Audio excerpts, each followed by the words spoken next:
Sehat dengan ilmu bersedekah. Quran Surat Al-Baqarah ayat ke-177. Kemurahan dan kasih sayang Allah Subhanahu wa Ta'ala tampak dalam bersedekah. Sehat merupakan salah satu dampak positif yang dihasilkan dari perilaku sedekah yang ikhlas. Sebuah riset yang dilakukan oleh Universitas Zurich Neuroeconomics menunjukkan bahwa pada orang yang gemar bersedekah, aktivitas otak pada bagian yang memproses kebahagiaan berfungsi aktif dan berimbas pada kesehatan organ tubuh lain. Dia akan senantiasa berpikir untuk membahagiakan orang lain. Rasulullah Shallallahu Alaihi Wasallam bersabda, Allah senantiasa menolong hamba selama dia menolong saudaranya. Hair Muslim. Assalamualaikum. Allahumma sholli ala Sayyidina Muhammad. Mari memulai melanjutkan pembahasan Quran Surat kedua, His 11. Ayat ke-177 hingga ayat ke-188. Aku berlindung kepada Allah dari godaan syaitan yang terkutuk. Pokok-pokok kebajikan. Ayat ke-177. Bukanlah menghadapkan wajahmu ke arah timur dan barat itu suatu kebajikan, akan tetapi sesungguhnya kebajikan itu ialah beriman kepada Allah, hari kemudian, malaikat-malaikat, kitab-kitab, nabi-nabi dan memberikan harta yang dicintainya kepada kerabatnya, anak-anak yatim, orang-orang miskin, musafir, yang memerlukan pertolongan, dan orang-orang yang meminta-minta. Dan memerdekakan hamba sahaya, mendirikan sholat, dan menunaikan zakat, dan orang-orang yang menepati janjinya apabila ia berjanji, dan orang-orang yang sabar dalam kesempitan, penderitaan dan dalam peperangan. Mereka itulah orang-orang yang benar imannya, dan mereka itulah orang-orang yang bertakwa.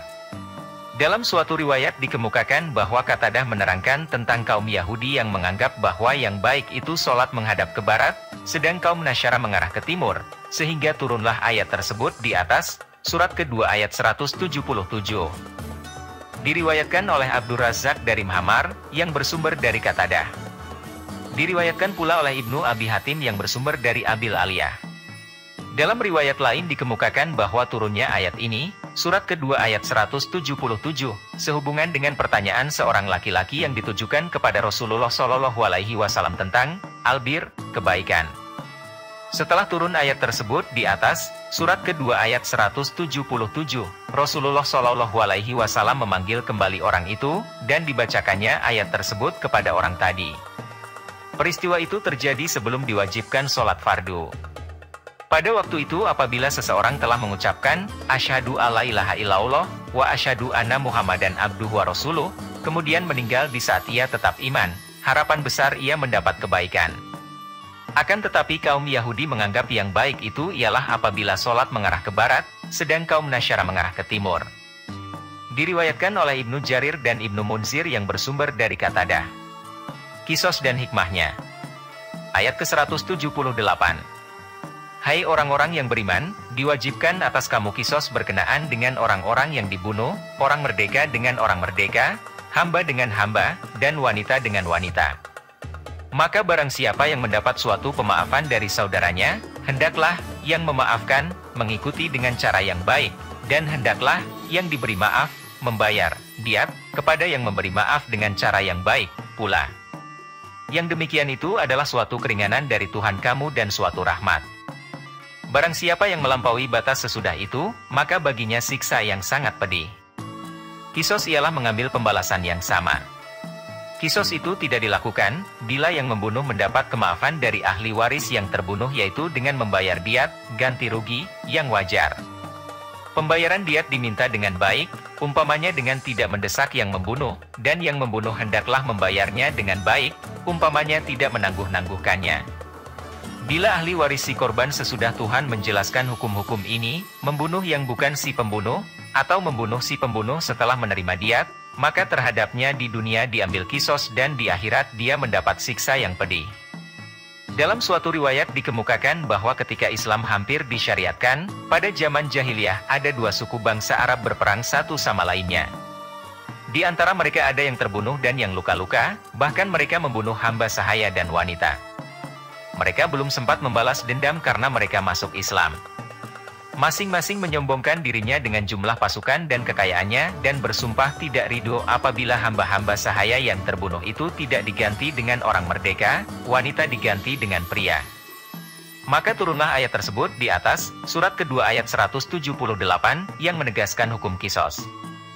Diriwayatkan oleh Ibnu Abi Hatim yang bersumber dari Said bin Jubair. Ayat ke-179. Dan dalam kisos itu ada, jaminan kelangsungan, hidup bagimu, hai orang-orang yang berakal, supaya kamu bertakwa. Wasiat. Ayat ke-180. Diwajibkan atas kamu, apabila seorang di antara kamu kedatangan, tanda-tanda, maut, jika ia meninggalkan harta yang banyak, berwasiat untuk ibu bapak dan karib kerabatnya secara ma'ruf. Ini adalah kewajiban atas orang-orang yang bertakwa. Ma'ruf ialah adil dan baik. Wasiat itu tidak melebihi sepertiga dari seluruh harta orang yang akan meninggal itu. Ayat ini dinasahkan dengan ayat mewaris. Ayat ke-181. Maka barang siapa yang mengubah wasiat itu, setelah ia mendengarnya, maka sesungguhnya dosanya adalah bagi orang-orang yang mengubahnya. Sesungguhnya Allah Maha mendengar lagi Maha mengetahui. Ayat ke-182. Akan tetapi, barang siapa khawatir terhadap orang yang berwasiat itu, berlaku berat sebelah atau berbuat dosa, lalu ia mendamaikan antara mereka, maka tidaklah ada dosa baginya. Sesungguhnya Allah Maha Pengampun lagi Maha Penyayang. Mendamaikan ialah menyuruh orang yang berwasiat berlaku adil dalam mewasiatkan sesuai dengan batas-batas yang ditentukan syara. Puasa. Ayat ke-183. Hai orang-orang yang beriman, diwajibkan atas kamu berpuasa sebagaimana diwajibkan atas orang-orang sebelum kamu agar kamu bertakwa. Ayat ke-184. Yaitu, dalam beberapa hari yang tertentu. Maka barang siapa di antara kamu ada yang sakit atau dalam perjalanan, lalu ia berbuka, maka wajiblah baginya berpuasa, sebanyak hari yang ditinggalkan itu pada hari-hari yang lain. Dan wajib bagi orang-orang yang berat menjalankannya, jika mereka tidak berpuasa, membayar fidyah, yaitu memberi makan seorang miskin. Barang siapa yang dengan kerelaan hati mengerjakan kebajikan, maka itulah yang lebih baik baginya. Dan berpuasa lebih baik bagimu jika kamu mengetahui. Maksudnya memberi makan lebih dari seorang miskin untuk satu hari. Ayat ini, surat kedua ayat 184, turun berkenaan dengan Maula, budak yang sudah dimerdekakan, Qais bin Asai yang memaksakan diri berpuasa, padahal ia sudah tua sekali. Dengan turunnya ayat ini, surat kedua ayat 184, ia berbuka dan membayar fidyah dengan memberi makan seorang miskin, selama ia tidak berpuasa itu. Diriwayatkan oleh Ibnu Sa'di di dalam kitab At-Tabakat yang bersumber dari Mujahid. Ayat ke-185. Beberapa hari yang ditentukan itu ialah bulan Ramadan, bulan yang di dalamnya diturunkan permulaan Al-Quran sebagai petunjuk bagi manusia dan penjelasan-penjelasan mengenai petunjuk itu dan pembeda antara yang hak dan yang batil. Karena itu, barang siapa di antara kamu hadir di negeri tempat tinggalnya di bulan itu, maka hendaklah ia berpuasa pada bulan itu, dan barang siapa sakit atau dalam perjalanan, lalu ia berbuka, maka wajiblah baginya berpuasa sebanyak hari yang ditinggalkannya itu pada hari-hari yang lain. Allah menghendaki kemudahan bagimu dan tidak menghendaki kesukaran bagimu. Dan hendaklah kamu mencukupkan bilangannya dan hendaklah kamu mengagungkan Allah atas petunjuknya yang diberikan kepadamu, supaya kamu bersyukur. Ayat ke-186. Dan apabila hamba-hambaku bertanya kepadamu tentang aku, maka jawablah bahwasanya aku adalah dekat. Aku mengabulkan permohonan orang yang berdoa apabila ia memohon kepadaku, maka hendaklah mereka itu memenuhi segala perintahku, dan hendaklah mereka beriman kepadaku, agar mereka selalu berada dalam kebenaran. Ayat ini turun berkenaan dengan datangnya seorang Arab Badui kepada Nabi SAW yang bertanya, apakah Tuhan kita itu dekat, sehingga kami dapat munajat, memohon kepadanya, atau jauh, sehingga kami harus menyerunya? Nabi SAW terdiam, hingga turunlah ayat ini, surat kedua ayat 186, sebagai jawaban terhadap pertanyaan itu. Diriwayatkan oleh Ibnu Jarir, Ibnu Abi Hatim, Ibnu Marduai, Abu Syaih dan lain-lainnya dari beberapa jalan, dari Jarir bin Abdul Hamid, dari Abdah As-Sajastani, dari Asad bin Hakim bin Muawiyah bin Jaidah, dari bapaknya yang bersumber dari datuknya. Menurut riwayat lain, ayat ini, surat kedua ayat 186, turun sebagai jawaban terhadap beberapa sahabat yang bertanya kepada Nabi SAW, di manakah Tuhan kita? Diriwayatkan oleh Abdur Razak dari Hasan, tetapi ada sumber-sumber lain yang memperkuatnya. Hadits ini mursal. Menurut riwayat lain, ayat ini, surat kedua ayat 186, turun berkenaan dengan sabda Rasulullah Shallallahu Alaihi Wasallam, janganlah kalian berkecil hati dalam berdoa, karena Allah Subhanahu Wa Taala telah berfirman, Uduni astajib lakum, yang artinya berdoalah kamu kepadaku, pasti aku mengijabahnya. Surat ke-40 ayat 60. Berkatalah salah seorang di antara mereka, wahai Rasulullah, apakah Tuhan mendengar doa kita atau bagaimana? Sebagai jawabannya, turunlah ayat ini, surat kedua ayat 186.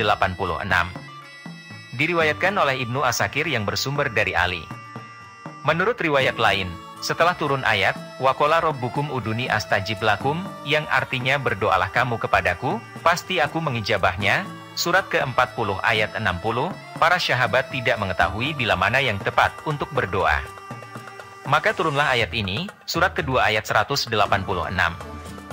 Diriwayatkan oleh Ibnu Jarir yang bersumber dari Adha bin Abi Rabah. Ayat ke-187. Dihalalkan bagi kamu pada malam hari bulan puasa bercampur dengan istri-istri kamu, mereka adalah pakaian bagimu, dan kamu pun adalah pakaian bagi mereka. Allah mengetahui bahwasanya kamu tidak dapat menahan nafsumu, karena itu Allah mengampuni kamu dan memberi maaf kepadamu. Maka sekarang campurilah mereka dan ikutilah apa yang telah ditetapkan Allah untukmu, dan makan minumlah hingga terang bagimu benang putih dari benang hitam, yaitu fajar. Kemudian sempurnakanlah puasa itu sampai datang malam, tetapi janganlah kamu campuri mereka itu, sedang kamu beritikaf dalam masjid. Itulah larangan Allah, maka janganlah kamu mendekatinya. Demikianlah Allah menerangkan ayat-ayatnya kepada manusia, supaya mereka bertakwa. Itikaf ialah berada dalam masjid dengan niat mendekatkan diri kepada Allah. Mengenai turunnya ayat ini terdapat beberapa peristiwa sebagai berikut. Peristiwa 1. Para sahabat Nabi Shallallahu Alaihi Wasallam menganggap bahwa makan, minum dan menggauli istrinya pada malam hari bulan Ramadan hanya boleh dilakukan sementara mereka belum tidur. Di antara mereka Qais bin Shirmah dan Umar bin Khattab. Qais bin Shirmah, dari golongan Anshor, merasa kepayahan setelah bekerja pada siang harinya. Karenanya setelah sholat Isya, ia tertidur, sehingga tidak makan dan minum hingga pagi.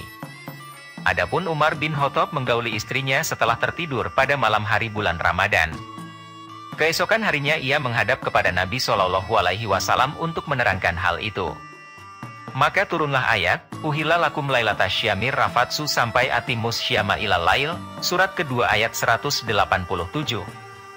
Diriwayatkan oleh Ahmad, Abu Dawud dan Al-Hakim dari Abdurrahman bin Abi Laila, yang bersumber dari Mu'adz bin Jabal. Hadits ini masyhur, artinya hadits yang diriwayatkan oleh 3 orang atau lebih kepada 3 orang atau lebih dan seterusnya. Walaupun ia tidak mendengar langsung dari Mu'adz bin Jabal, tapi mempunyai sumber lain yang memperkuatnya. Peristiwa 2. Seorang sahabat Nabi Shallallahu Alaihi Wasallam tidak makan dan minum pada malam bulan Ramadan, karena tertidur setelah tibanya waktu berbuka puasa. Pada malam itu ia tidak makan sama sekali, dan keesokan harinya ia berpuasa lagi. Seorang sahabat lainnya bernama Qais bin Shirmah, dari golongan Anshor, ketika tiba waktu berbuka puasa, meminta makanan kepada istrinya yang kebetulan belum tersedia. Ketika istrinya menyediakan makanan, karena lelahnya bekerja pada siang harinya, Qais bin Shirmah tertidur. Setelah makanan tersedia, istrinya mendapatkan suaminya tertidur. Berkatalah ia, wahai, celakalah engkau. Pada waktu itu ada anggapan bahwa apabila seseorang sudah tidur pada malam hari bulan puasa, tidak dibolehkan makan. Pada tengah hari keesokan harinya, Qais bin Shirmah pingsan. Kejadian ini disampaikan kepada Nabi Shallallahu Alaihi Wasallam. Maka turunlah ayat tersebut di atas, surat kedua ayat 187, sehingga gembiralah kaum muslimin. Peristiwa 3. Para sahabat Nabi Shallallahu Alaihi Wasallam apabila tiba bulan Ramadan tidak mendekati istrinya sebulan penuh. Akan tetapi terdapat di antaranya yang tidak dapat menahan nafsunya. Maka turunlah ayat, alimallahu annakum kuntum tahtanuna anfusakum fataba alaikum wa afa ankum sampai akhir ayat. Diriwayatkan oleh Bukhari dari Al-Bara. Peristiwa 4. Pada waktu itu ada anggapan bahwa pada bulan Ramadan yang puasa haram makan, minum dan menggauli istrinya setelah tertidur malam hari sampai ia berbuka puasa keesokan harinya. Pada suatu ketika Umar bin Khattab pulang dari rumah Nabi Shallallahu Alaihi Wasallam setelah larut malam. Ia menginginkan menggauli istrinya, tapi istrinya berkata, "Saya sudah tidur." Umar berkata, "Kau tidak tidur," dan ia pun menggaulinya. Demikian juga Ka'ab berbuat seperti itu. Keesokan harinya Umar menceritakan hal dirinya kepada Nabi Shallallahu Alaihi Wasallam.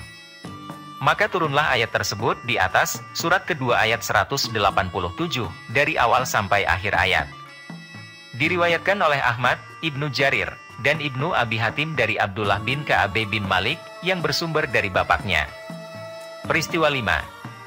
Kata, minal fajri, dalam surat kedua ayat 187 diturunkan berkenaan dengan orang-orang pada malam hari, mengikat kakinya dengan tali putih dan tali hitam, apabila hendak puasa. Mereka makan dan minum sampai jelas terlihat perbedaan antara kedua tali itu, maka turunlah ayat, minal fajri. Kemudian mereka mengerti bahwa haitul abidlu minal haitil aswadi itu tiada lain adalah siang dan malam. Diriwayatkan oleh Al-Bukhari yang bersumber dari Sahal bin Said. Peristiwa 6. Kata, wala tubashiruhunna wa antum akifuna fil masajid. Dalam surat kedua ayat 187 tersebut di atas turun berkenaan dengan seorang sahabat yang keluar dari masjid untuk menggauli istrinya di saat ia sedang itikaf. Diriwayatkan oleh Ibnu Jarir yang bersumber dari Qatadah. Ayat ke-188. Dan janganlah sebahagian kamu memakan harta sebahagian yang lain di antara kamu dengan jalan yang batil dan janganlah kamu membawa urusan harta itu kepada hakim, supaya kamu dapat memakan sebahagian daripada harta benda orang lain itu dengan jalan berbuat dosa, padahal kamu mengetahui. Ayat ini turun berkenaan dengan Imril Qais bin Abis dan Abdan bin Ashma al-Hadrami yang bertengkar dalam soal tanah. Imril Qais berusaha untuk mendapatkan tanah itu menjadi miliknya dengan bersumpah di depan hakim. Ayat ini sebagai peringatan kepada orang-orang yang merampas hak orang dengan jalan batil. Diriwayatkan oleh Ibnu Abi Hatim yang bersumber dari Said bin Jubair. Syodaqallahul azim. Maha benar Allah yang maha agung dengan segala firman-Nya. Sobat, ayo kita berlanjut ke ayat berikutnya.